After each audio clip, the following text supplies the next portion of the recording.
Guten Tag, ich heiße Audrey, Stitch Hexe 42. Hey, it's Audrey. January 14th, 2019, my first video of this year. And we are going to start off with a little book. In my last video, I talked about doing a giveaway, giving away this book that I stitched the cover on myself. And there are some issues to stitching something like this, and I thought I would share those with you. So I have to refer to my notes because you know how it is. We have 1,000 things going on in our mind and we can't remember everything that we said. Okay. So I like stitching on these. This is the second one that I've done. I had gotten 5 of them, and I gave one away last year in a giveaway early on into doing videos. And Eva, hint, hint, said she still hasn't stitched anything on hers yet. You need to get started, Eva. But anyway, the issues of stitching this kind of book is that, number one, you're stitching on hardboard. There's no flex. There's no give. Even if you have whatever type of fabric that you're working on, in a hoop, in a Q-snap, on a frame, you have some flex. You have some give. Working on this, when I would go to end my floss on the back side and I would try to run it behind the stitches, it's flat and it would stay flat. And trying to grab onto that needle on the other side was rather difficult to do. So I had to come up with a creative way for ending my flosses. The second thing that was an issue with stitching with this was coverage. The first one of these that I did, I made for my son Philip, and his was the one that I practice on. I tried 2 strands of floss, I tried 3, I tried 4. Finally, I decided to use all 6 strands of floss and get the coverage that I want. So, using 6 strands of floss, I had to use a larger size needle. It may have been a 26, but I think it was a 24. So, the next issue that I came across was that when I was pulling that floss through the hole for the 4th time, between the other 3 strands of 6 and the hole and the needle itself, the needle sometimes would get stuck and I wasn't able to just pull it through with my fingers. So I got a pair of pliers from Mark and would just grab onto it and just pop it through, and it was fine. The rest of the time I tried to just pull it with my fingers. This part of my forefinger got so numb from doing that. So I would do maybe 2 lengths of floss in the evening when I was doing the background stitches. So the way I came up with for ending the floss on the back, because like I said, running it behind stitches, your needle stayed flat and stayed against the hardboard. So what I would do is when I would start my first length of floss, I would stitch over it twice, anchor it down. When I got to the end of that length of floss, I would leave a long tail and pull the tail up through a hole on the side. And then when I started my next one, not only did I stitch over the 2 to anchor it, but I also stitched over the one that the tail. And after I had a couple stitches holding them down both ways, then I would go to the back and I would trim it off.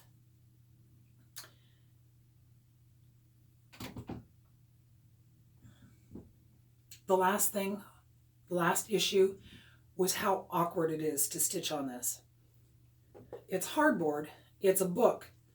So when I was stitching, I had to hold it open to be able to stitch. And when I did the design, I stitched it vertically and was holding it so that I could stitch it vertically. When I was doing the background, I was actually able to hold it this way and stitch a little bit more comfortably. The main reason for doing that is because it's a book and I didn't want to damage the pages on the inside because I'm sending this to someone. I used Beth Twist Heartstring Samplery, her Festive Little Fobs. This is one of the designs on this pattern. I used the DMC conversion with the exception of my Witch's Brew. And there's supposed to be steam rising up through these 3 cups. But the background color I chose, it kind of blends too much so that you don't see them. In person, you can. It's what happens when you experiment, okay? So, last start of 2018, first finish of 2019. I went downstairs a few minutes ago and I asked Mark, I said, I need a number between 1 and 29. And he wrote 12. Belinda, that's your name. Belinda said she is just getting back into stitching and she is working on making her own craft room. And she would love to have a little book stitched by me. So Belinda, I'm going to comment on yours. I don't have your address. You can either send me an email, because I will list my email down below, or if you happen to be on Instagram, you can send me a message through Instagram. Either way, get me your address and I will get that mailed.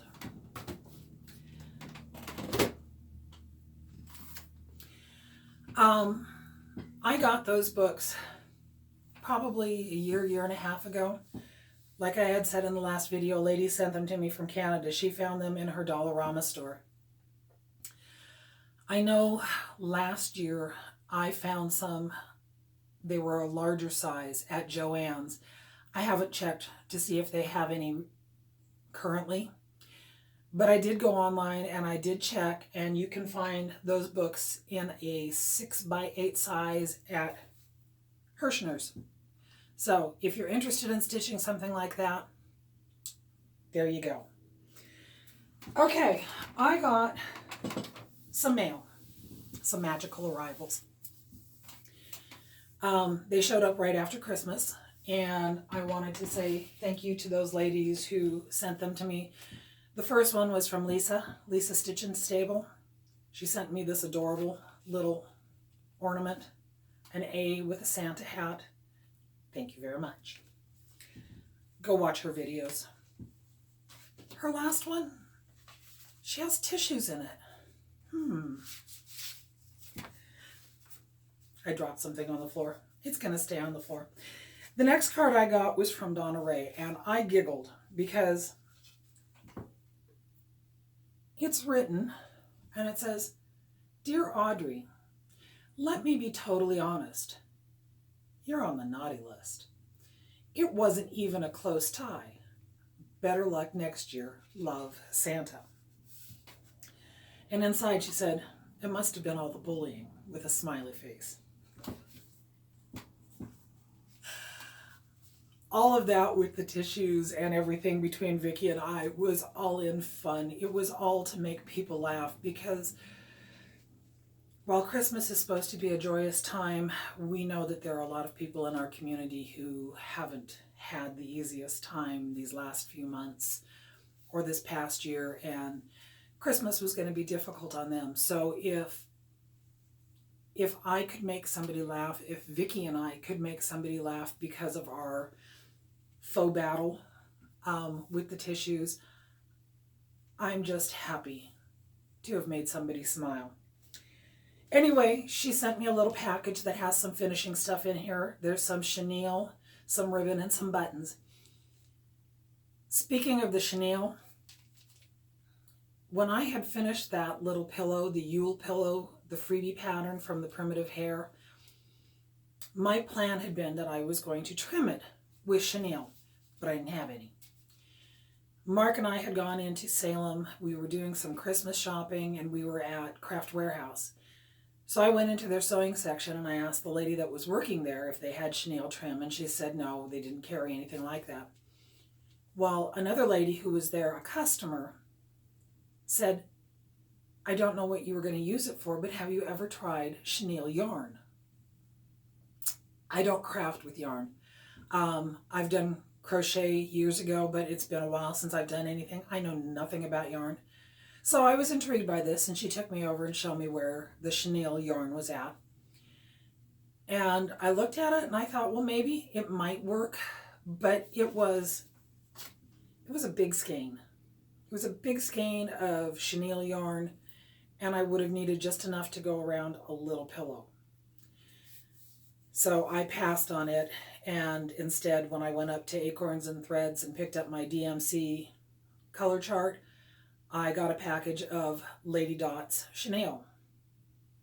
Came home, put it up here on my crafting table, and then when Christmas was over and I put everything away, I came upstairs and I grabbed that little Yule pillow to pack it up to go away for Christmas next year without the chenille on it. So the chenille is up here, the pillow is in storage. The last piece of mail I want to share with you,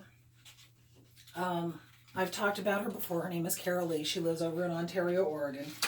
She is not a floss tuber, but we had met earlier last summer for the first time, and we have corresponded back and forth a couple of times, and she has given me some wonderful gifts in the past, and she sent me another package with wonderful goodies.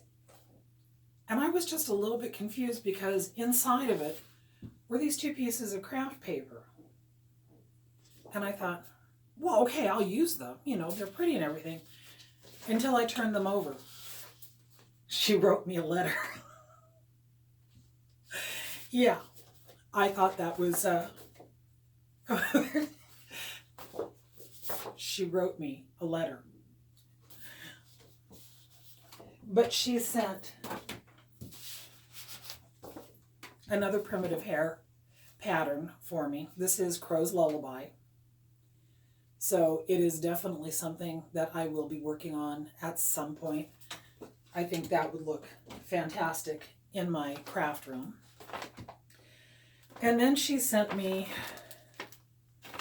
this bag full of goodies. There's candy in here. There's a couple of metallic threads. I think she sent me some of those before. This little floss. I know there's a word for it. What's it called? It's a floss thingy. Floss hanger. She made it. She made this beautiful tag.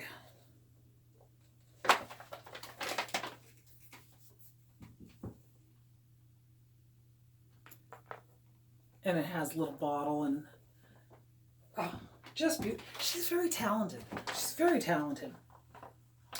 She sent me some more floss. These are Treenway. I've not heard of that before. Oh, another one fell on the floor. There's 4 of them. But these are 100% silk thread. Silk is from China. I can speak. Hand dyed in Colorado. So those would be fun to play with. And I already showed Vicki this because, you know, the tissues were the things. I got 2 packages of tissues. These weren't plain white like the ones I sent out. They're much prettier. Thank you, CaraLea. Oh, the other thing that was in the package. She sent me 2 cards from the Harry Potter chocolate frogs. I didn't get the frogs this time because she had a helper crafting with her nephew. And he didn't realize that the chocolate frogs were for him, so he ate them. But she sent me the cards. And this time they were Albus Dumbledore. I think it's absolutely hilarious because the day that I met her, she gave me 2 chocolate frogs. And when Mark and I opened them up that evening, they were both Salazar Slytherin. And then when she sent me another package, there was 2 chocolate frogs. And when we opened them up that night, they were both Salazar Slytherin. So here she sends me 2 chocolate frog cards that her nephew opened up, and this time both of them were Albus Dumbledore. I'm glad that I got somebody different than Salazar, but I just think it's funny that each time she buys 2 of them, they're duplicates. And she said she searches for them separately. So anyway, good stuff. Thank you, ladies. Thank you so very, very much. So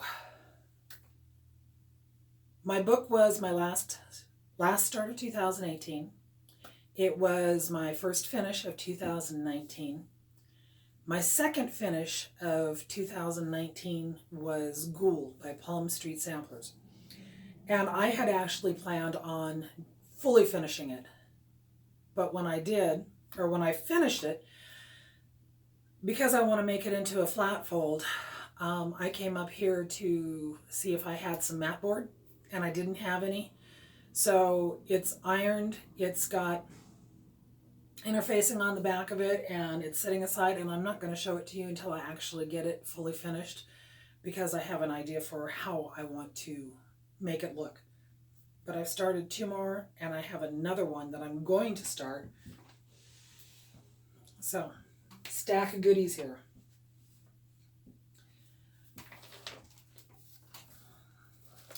In my bag that was made for me by Lori, textilist, my Harry Potter bag. A couple months ago, up at Acorns and Threads, Jolynn had actually stitched this one, and she had it sitting on the table. It's Notforgotten Farms, Rest Thy Scissors. And I like this. It's plain, it's simple, but I grabbed it and bought it because I thought, I need something like that. So I started it.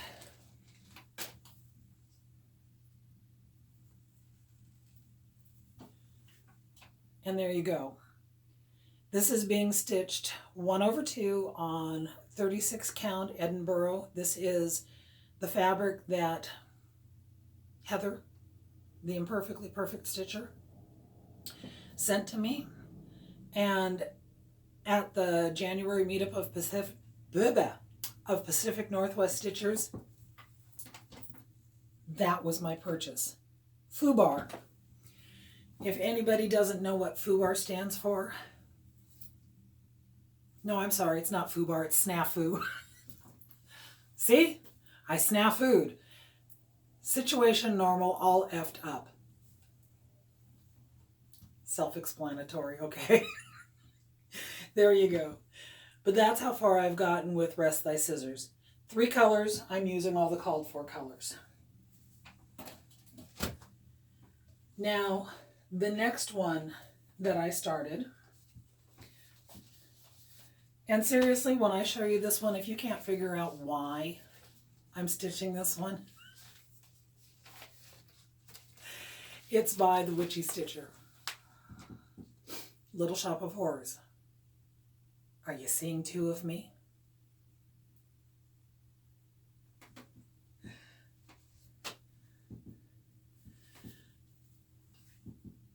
Again, I am stitching on 36 count. This is doubloon. I am using the called for colors.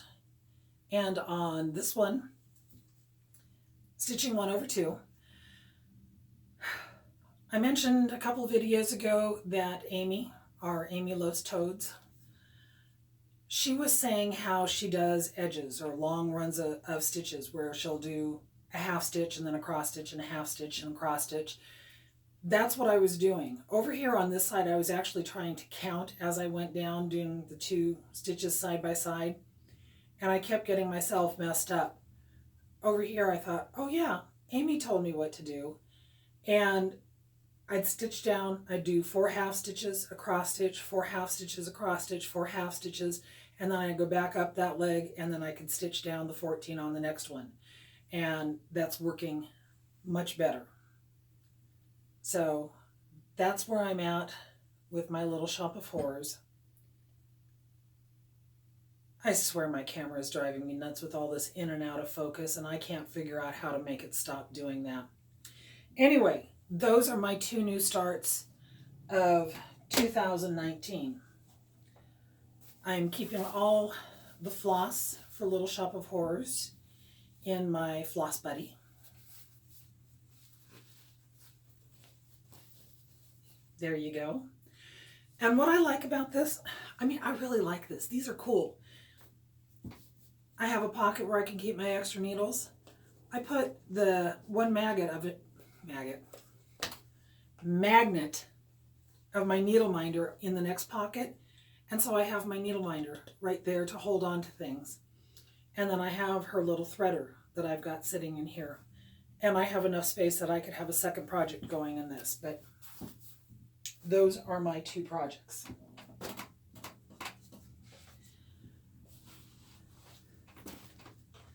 The last one, and I will probably get started on this today. I had planned on starting it yesterday, but I was just so tired when I got home from work. This is one of the first project bags that I ever made. I made one for both my sister and myself.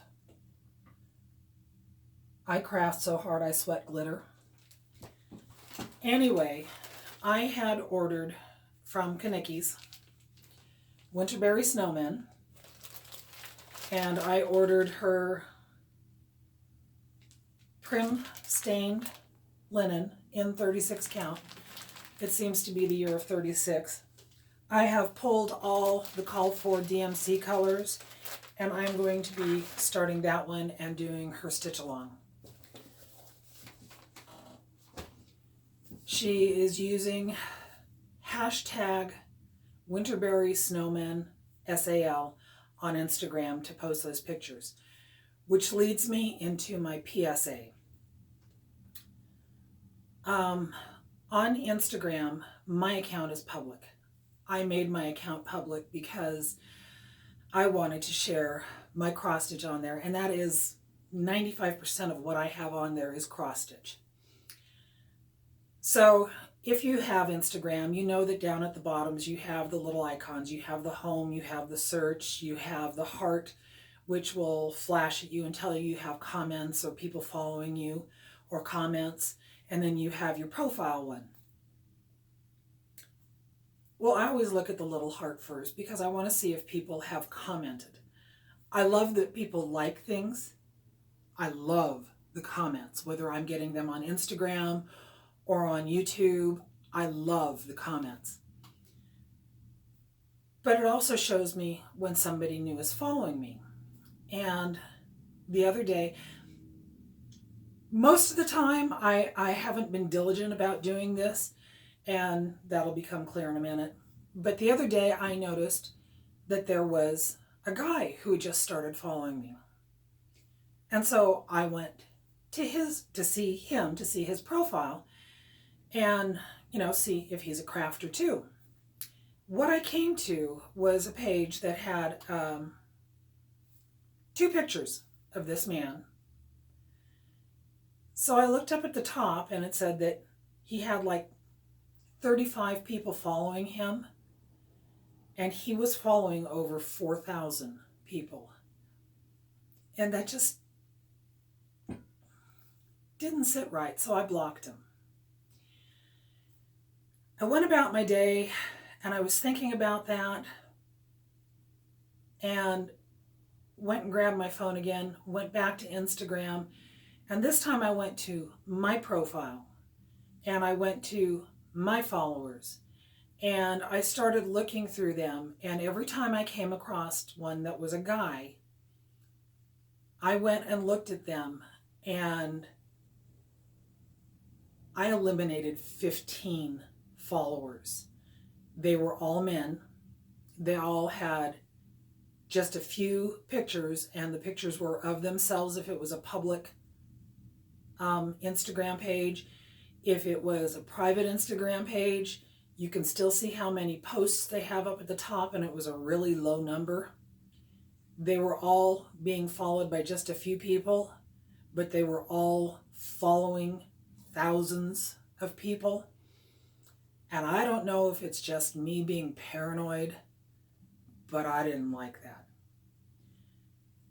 There are too many stories that you hear about people stalking people on the internet. Why anybody would want to stalk me, I have no idea.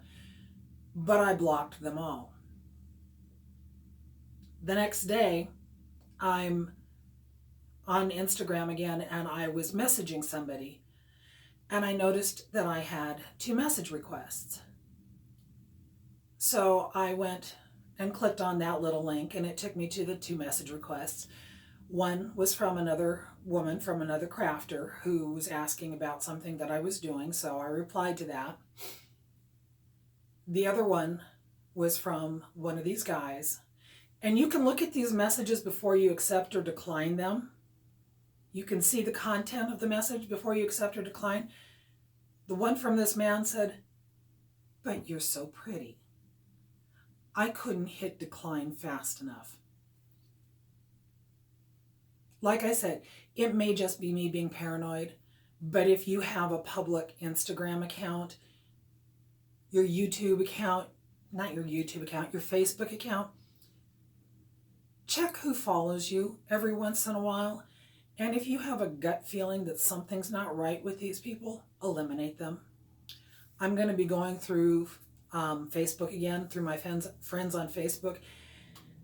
And if I don't recognize a name, or if I can't put a face with that name almost immediately, I'm going to delete them. We have to protect ourselves. Am I being paranoid? I don't know.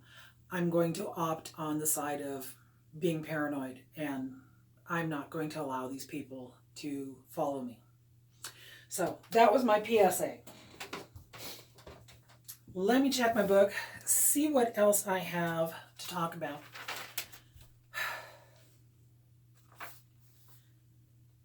I did watch a new person on YouTube. Her name is Valerie, Stitching in the Barn.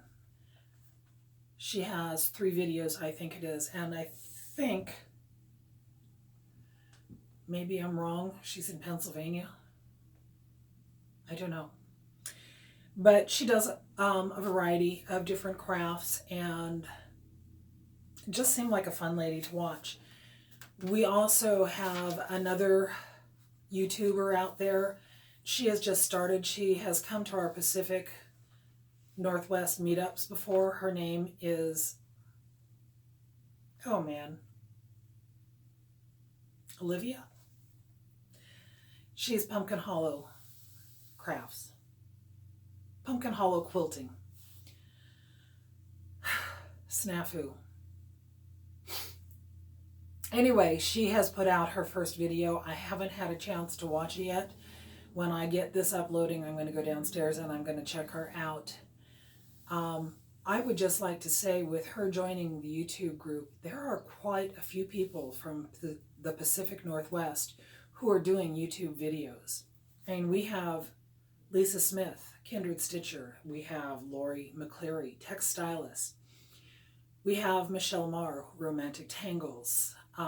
We have Michelle Garrett, Bendy Stitchy. We have Linda Jo, Pretty Southern. Beth Twist, Heartstring Samplery. We now have Olivia, Pumpkin Hollow Quilting.